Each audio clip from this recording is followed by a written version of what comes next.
Welcome to Business Day, where we focus on trends, tips, tools, and tales to educate, entertain, and inform.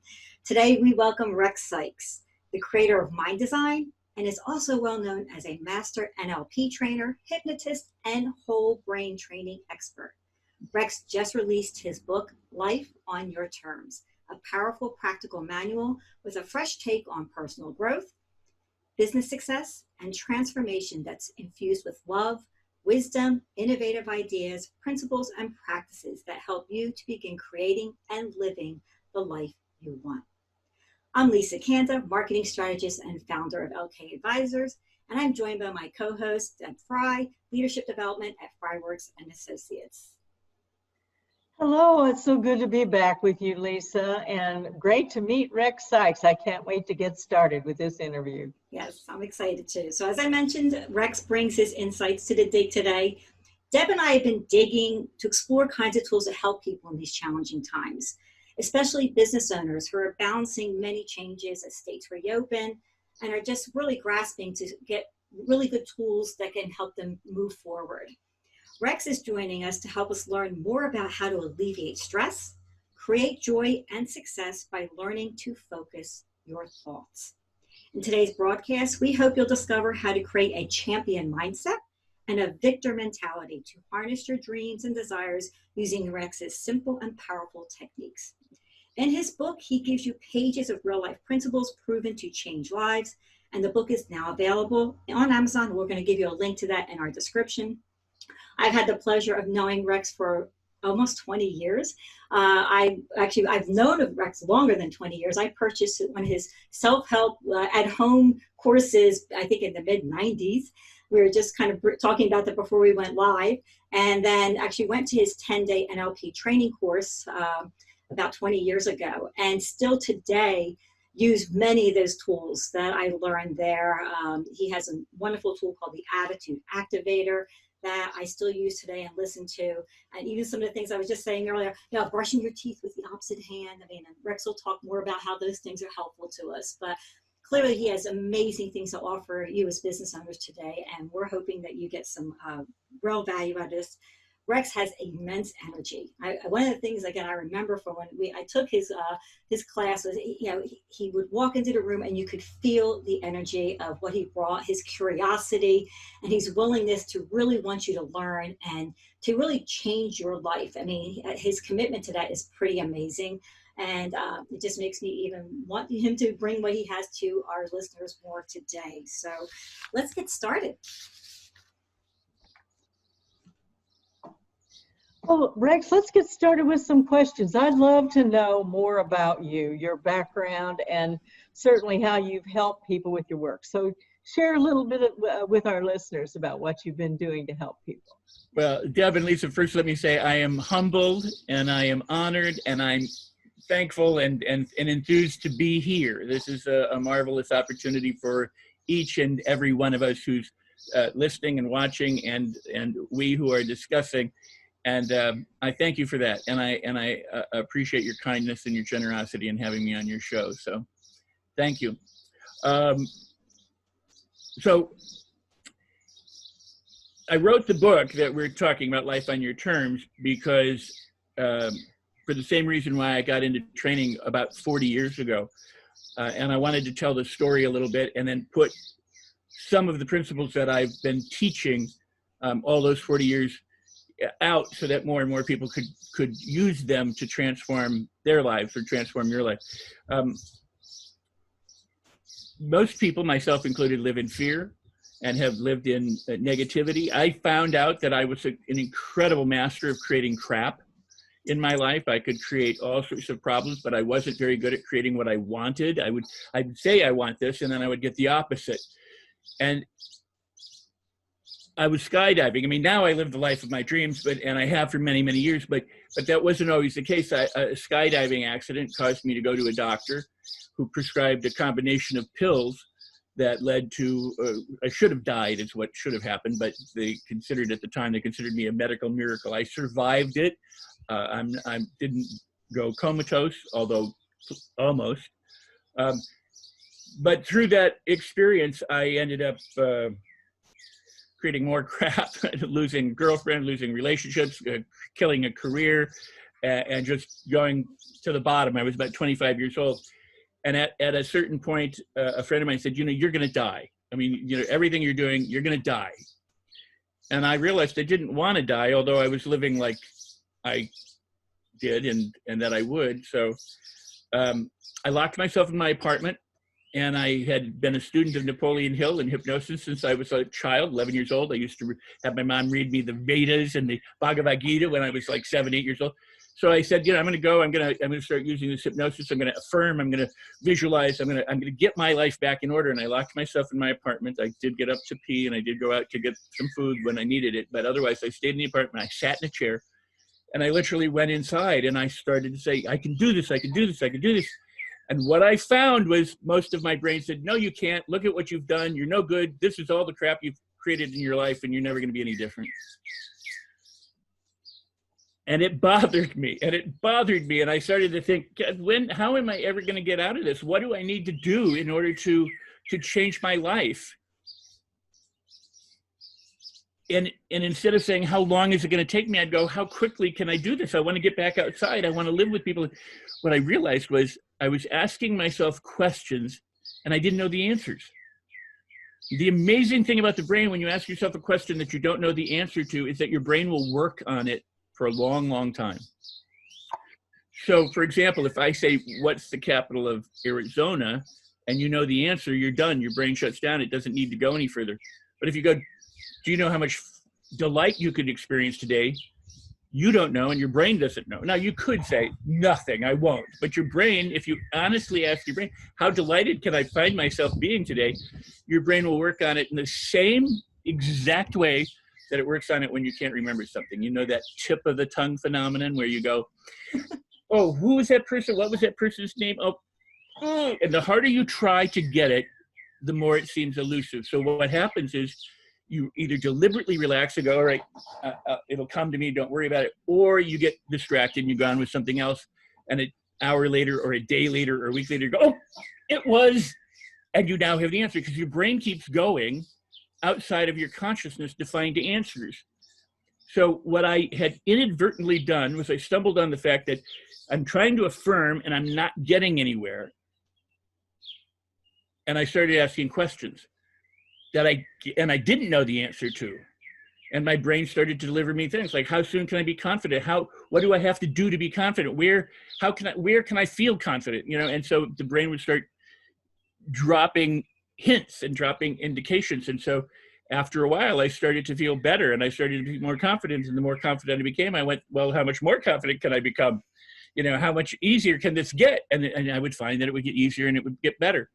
So I developed and started to teach something called directed questions back in the early 80s, which became part of my mind design program, which is about how do you design your life and your mind and your mindset so that you think positively and powerfully and feel wonderfully, and then do the things that you need to do in order to live the life that you deserve and the life that you desire and the life that only you can create. Because a lot of people, like I said, I wished and I wanted to be better, but I had to create it. And that's what I discovered during that 6 weeks. And people always say, Rex, do I have to sit in my apartment for 6 weeks like you did? And the answer is no, I've done that work for you. And I put it in my book and I put it in my classes so that you can change powerfully and transform more easily and readily than ever before. And lastly, what I'll say is a lot of times people have a method or an approach where they'll say, here's 60 ways to change your life. Well, you don't need 60. You're never going to remember 60. You need a few easy principles that are powerful and a few simple practices that you do repeatedly, consistently, correctly for long enough until it gets wired in. And enough baby steps in the right direction will take you all the way to the top of Mount Everest. So it's drop by drop, the tub gets filled. You create little wins along the way, and the more you win, the more you win. The more you succeed, the more success you have. So it's designed to be generative and to allow you to begin to move from where you don't want to be to where you want to be. and to enjoy it all along the way. Rex, what you're saying is so much about what I do in my work to help clients own their lives. And I tell them every day, you can change your life, you can change the way things are going, but guess what? It's on you. Nobody else is going to change it. You have to make the changes here before it happens. It's You know what, people, exactly right. it's so amazing because people, here's one thing that when you were little, somebody fed you, but at a certain point you started feeding yourself. And now, unless there's a neurological or physical reason why you can't feed yourself, you have to feed yourself. And yet people go, I want my life to change. Somebody change it for me, or somebody give me this, or somebody do this for me. But you have to feed yourself just the same way you have to put your socks on, you have to put your clothes on. You know, if you want to go somewhere, you probably have to get in a car or make arrangements for it. People spend more time planning, things like a vacation or to go to the movie than they do to plan out their life, to make it work for them. So which is a great segue to this awesome book, because I have the Kindle version, and of course I've taken some of your work, so I'm familiar with it. But give us an idea of, especially with these times, this book came out now. I know you have something else in the works, which will hopefully get you back on for when that comes out. That's really relatable to today's times. But what you've released now is extremely valuable, I think, just based on what you're sharing. So the book is out now. Give us a little bit about where that came from and how that can impact someone right now if they dive in. As I said, it's about learning how to take charge of your life, and instead of creating crap, start creating the good stuff. So it's based in taking action. Now, one of the things you don't have to do, and I think is a complete misnomer, it's useful once in a while, but it's not useful forever, is this notion of taking massive action. You don't have to take massive action. You have to do the right things at the right amount size. Like I said, baby steps, enough baby steps in the right direction will take you to Mount Everest. You don't leap to the top of Mount Everest, you climb Mount Everest. Massive action is okay when you need that extra push. But what you need most of the time is a consistent way of being, of thinking, of feeling, and behaving that bring you and move you closer to what it is that you want to accomplish or you want to do. What's really powerful about this is this book. It's called Life on Your Terms, because what I want you to do is take back your life. I want you to claim it. I want you to own it. You were born to be on this planet. And where I came into my power after the incident that I described was I realized if I'm going to live here, I should live like an owner. And so I own the planet. And my friends in Hollywood hate it when I say I own LA. This is my town. Obviously, I have lots of co-owners. I'm not trying to say I'm the only one. But I'm saying I live in the world as if I own it. So I take care of it. And so if my life is something I own, I take care of my life. I don't live haphazardly. It doesn't mean that I'm plotting every second. But what it means is that I've taken hold of my mind and my mindset so that my mind is mostly positive, not mostly negative. And I feel mostly good, not mostly bad. And the behaviors that arise from feeling that you can do something and that you feel good mostly become the right actions to take along the way. In other words, I don't want to create resistance. I don't want to, the reason why I say that is when I was affirming in that chair, and what most people do is they stand in front of the mirror and they go, I'm my ideal weight. And their brain goes, no, you're not. You go, I am rich. And it goes, no, you're not, you're broke.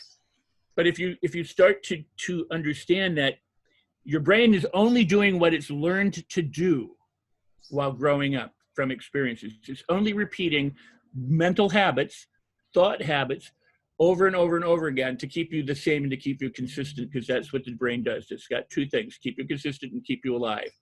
It doesn't judge whether you smoke as good or bad, or whether you eat healthy food as being wonderful. It just goes, whatever you do, it will perpetuate.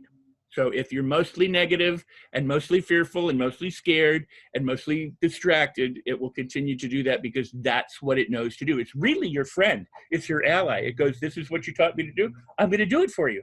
And you don't even have to think about it. It's the most amazing thing is it will do all your bad habits for you because it loves you, but it doesn't judge you.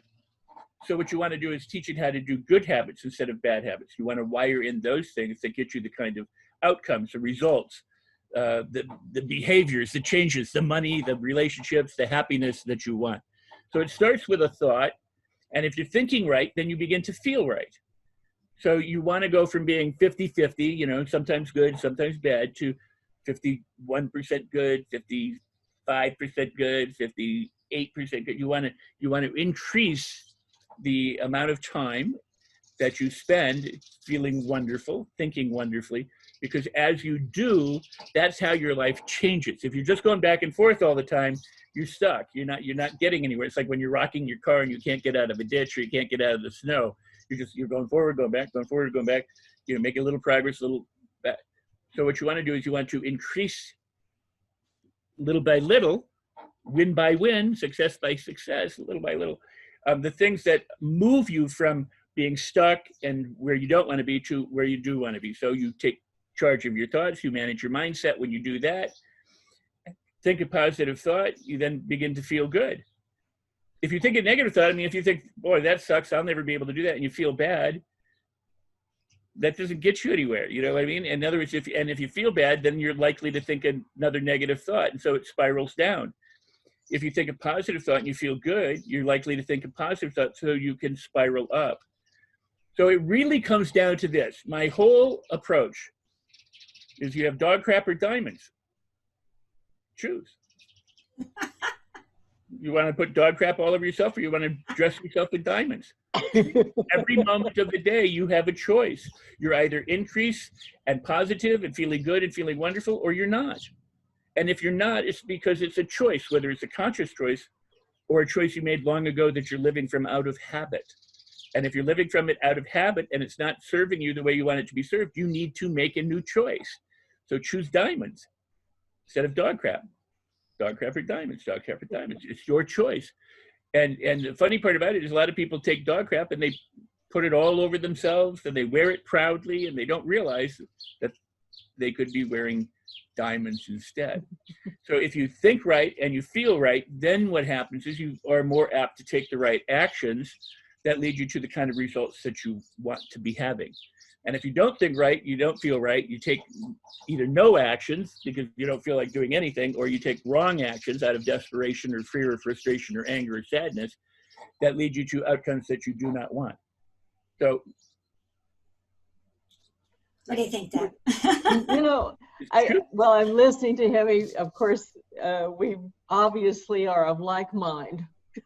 I can see that. And I tell people quite often the planning, a lot of people don't like rules. They don't like structure. And right. So you mentioned a term like goal planning. You can watch them instantly go sound asleep. Sure. We're going to work on goal planning. But the way I put it in context when I'm doing my work with my clients is, if you have a plan, a very positive plan, doesn't have to be a big deal. It could be a really little deal. 2 or 3 things that you've planned out that are really positive, make you feel good. Well, if I achieve some of those things, that's good. If I don't, then that goes on the plan for tomorrow. But I tell people, if you have a plan, it gives you the freedom to be goofy on the side.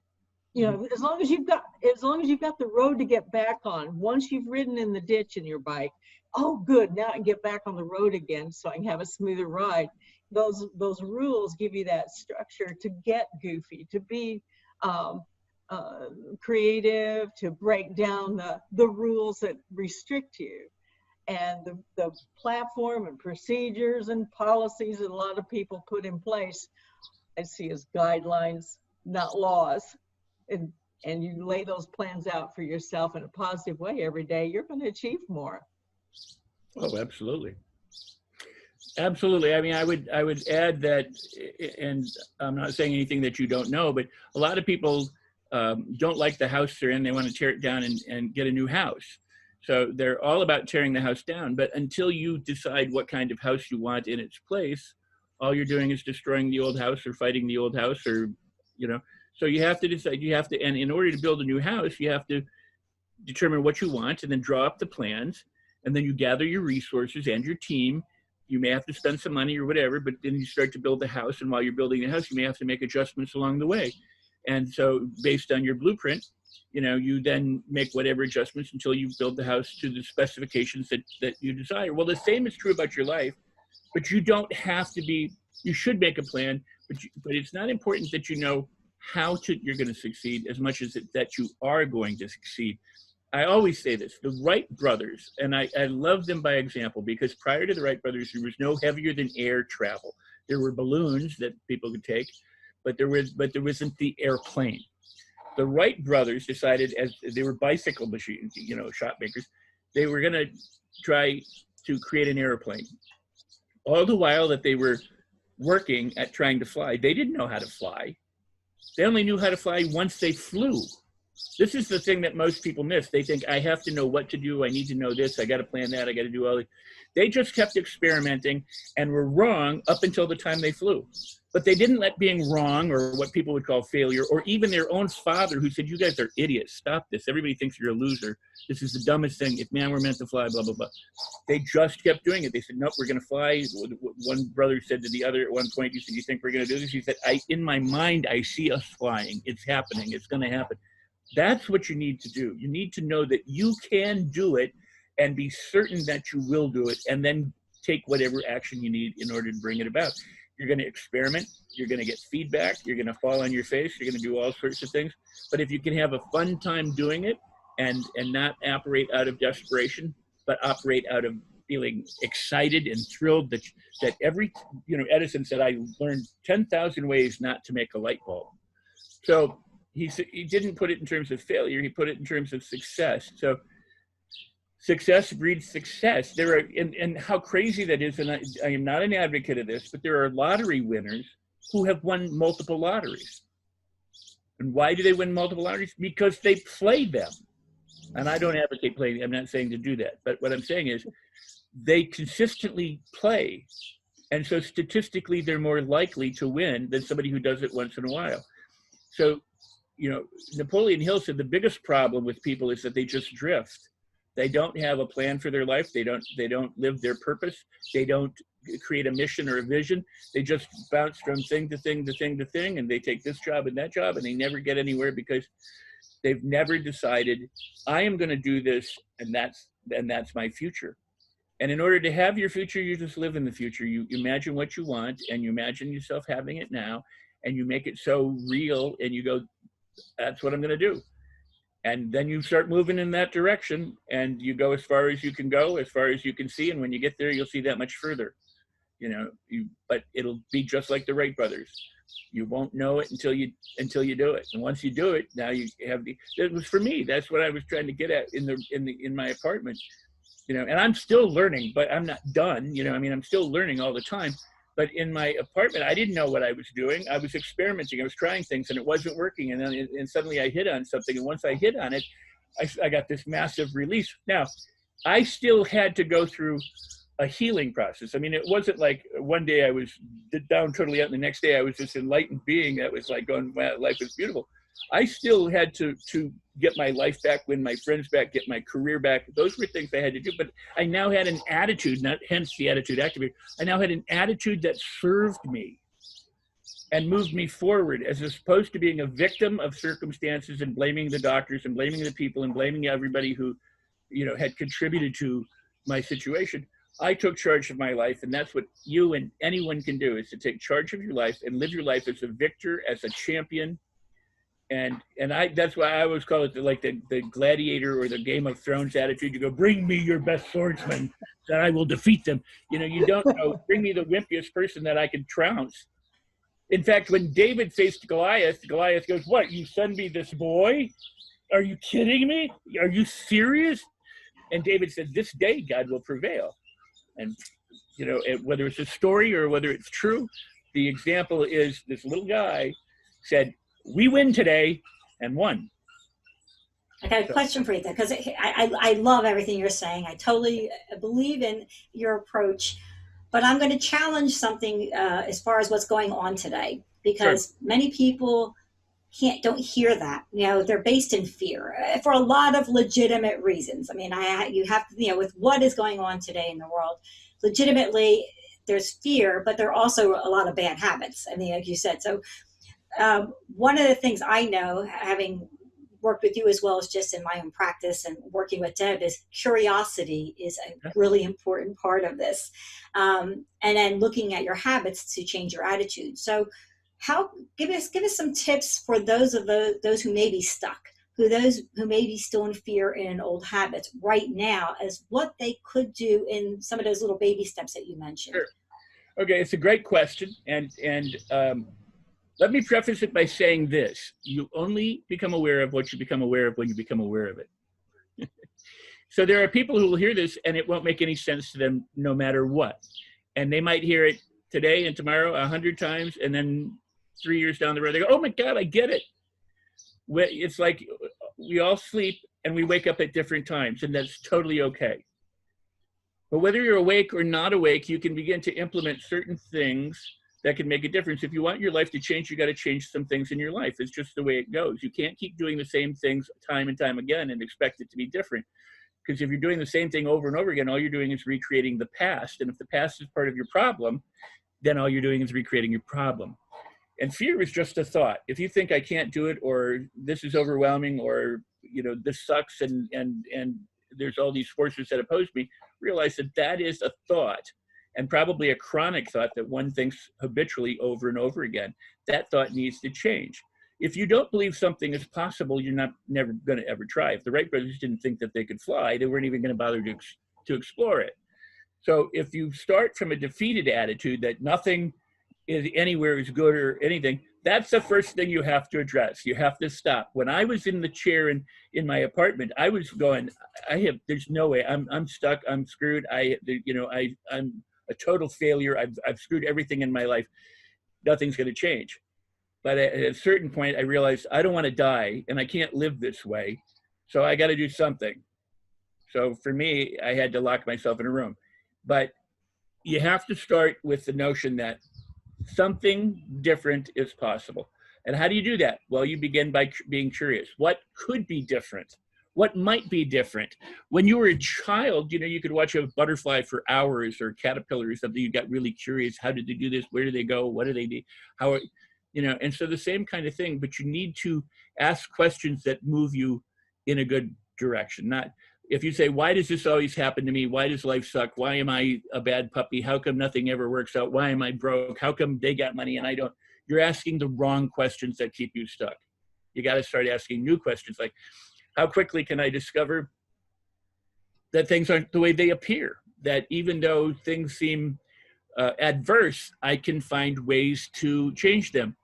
We talk about the notion of reframing, and it's become a popular word in therapy and everything else. To reframe means to put a different picture around it, or put a different frame around whatever it is you're perceiving, or your point of view. Now, you don't ever have to ignore a circumstance.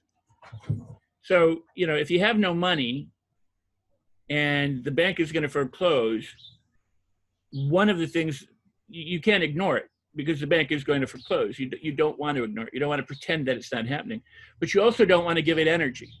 So instead of going, oh my God, and telling everybody every time you see them and talking to yourself, which is what people do, the bank is going to close, I'm a loser, I'm never going to have it.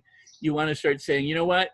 If somebody says, how you doing? You go, I'm in a situation right now that a lot of people would say is extremely challenging.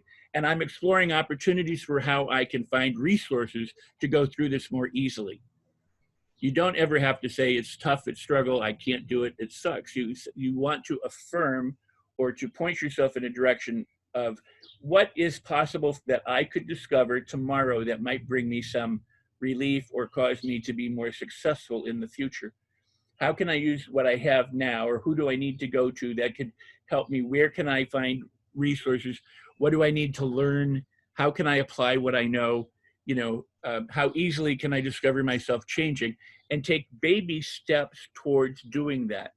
One of the first things you can do is to spend time reading some motivational material. And I don't mean motivational in the rah-rah, you can do it stuff. I mean, to find stuff that inspires you, that makes you feel good, that uplifts you.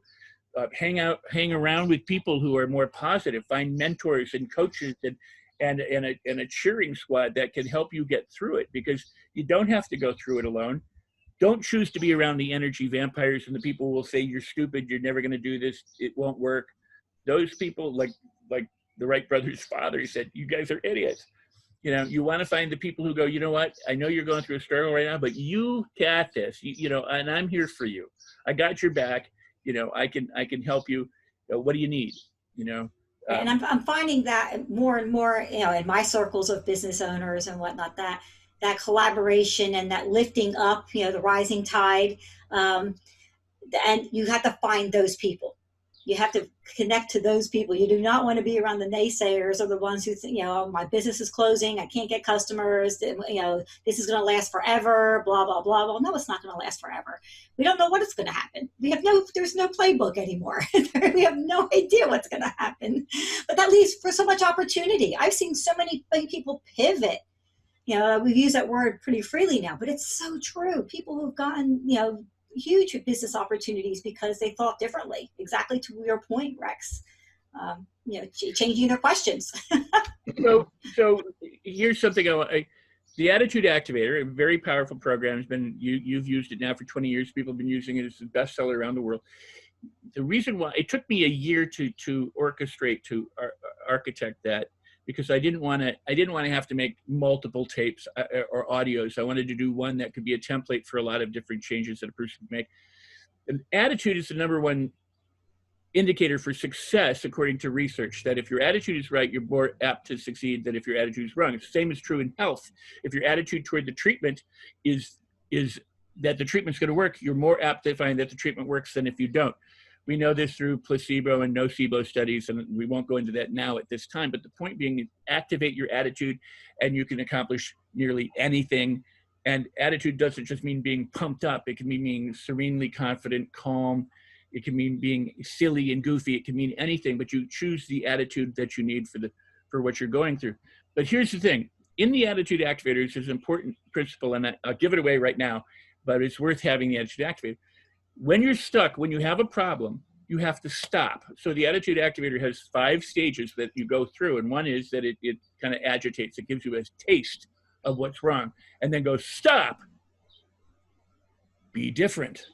You have to stop. You have to pivot. You have to, I call it a shift. You stop. It's like stop, drop, and roll. There's 3 things to know what to do to change. You have to stop doing what you do so you no longer perpetuate it. You take a breath. You take a deep pause so that you interrupt the pattern, so that you're not having it linger. You actually stop it. It's like when you go to a stop sign and it's called all 4-wheel stop.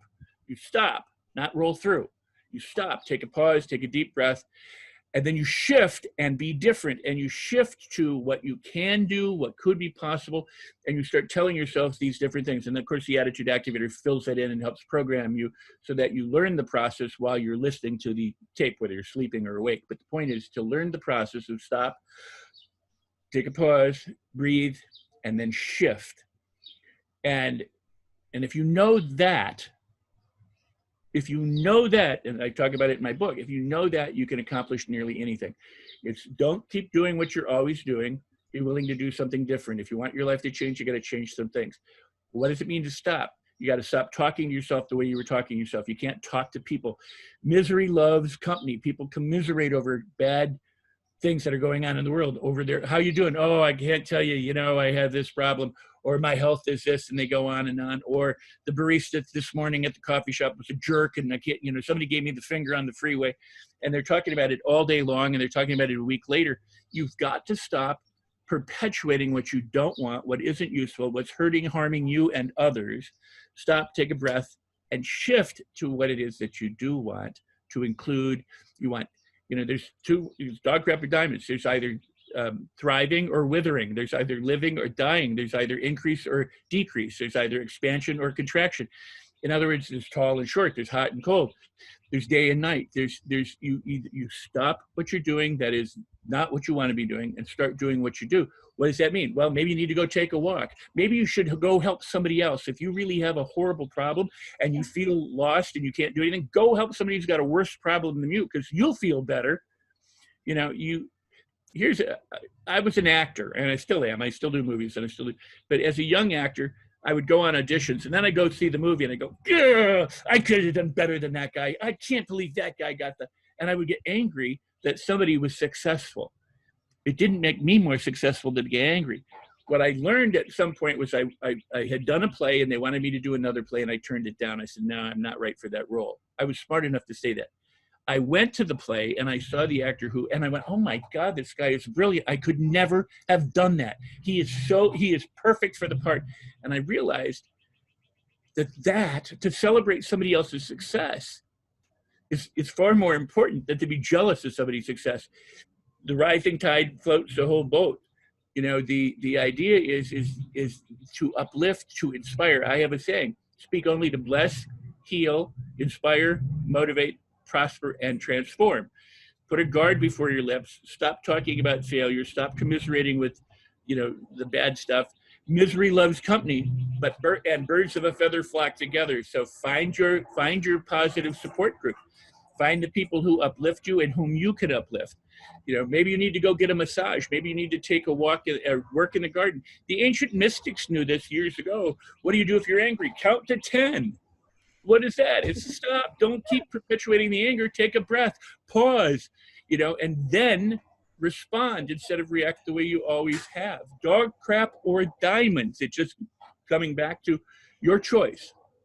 So gosh, I'm like so many great ideas, but I know we're getting close to our time, I believe. We could go on forever. I do know this, but Deb, I'm gonna punt to you because do we have any last questions you might have based on what Rex has not touched on before we wrap things up? I'm thinking of summary thoughts here, and obviously, attitude is contagious, and we understand that. So many of us in this kind of work do. That's one of those things that you have control over. And when you're wanting to attract the kind of people that lift you up, you have to have the attitude that attracts those positive people. And I see that in everything that I'm doing right now with a lot of small businesses. I see restaurants especially being very innovative, surrounding themselves with positive people, saying, okay, well, we didn't make any money last week, so let's change something up this week.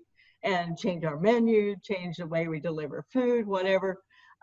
People are doing innovative things right now that are those people are the positive people, and those are the leaders in our small business community. I can see it every day. And the ones that are negative people, like you say, they commiserate, they whine, they go to the local cafe and they cry about what's not happening. But the others are out there making money and they're turning it around. It's an amazing thing to see. It's quite exciting. I appreciate that. That's very cool. I'm glad you said that. Rex, it has just been absolutely a delight to meet you and commiserate ourselves a bit about what's going on and how you have been able to help people and how you continue to lift people up in the way they think. I want to thank our listeners for investing their time with us today and learning how to alleviate stress and create joy and the things that you do to help people focus their thoughts. This is an amazing piece of work that you're doing, and I'm looking forward to your next book. In Rex's book, Life on Your Terms, he gives you pages of real life principles proven to change lives. And the book is now available on Amazon. We're going to be providing a link in our description when this video is released. And we hope that this conversation has been not only entertaining, but hopefully very helpful for our listeners and been enlightening.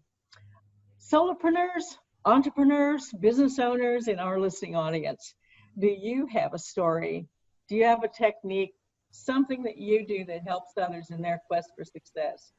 We want you to share that with us. Send us your interests, your suggestions, your comments to our email at businessdig@gmail.com. We'd love to hear your success stories, of course, and your insights. And you can also comment on our Facebook business page. Key in Business Dig on the Facebook search engine, the search bar, and we can hear from you soon. So thank you again, Rex, for being here and giving us this delightful opportunity to meet with you and talk with you. And Lisa, always a delight. I can't wait till our next show. Yes, it was wonderful. Thank you again, Rex. It was a pleasure to have you. It's been wonderful to be here with both of you. You both do incredible work, and your outreach to people is marvelous. It truly is. So I always like to tell people, just celebrate everything. If you consider everything a blessing, everything is a blessing. Wonderful. So Thank join you. us next time, folks, on Business Dig with Lisa Kenda and Deb Fry. We'll see you again very soon.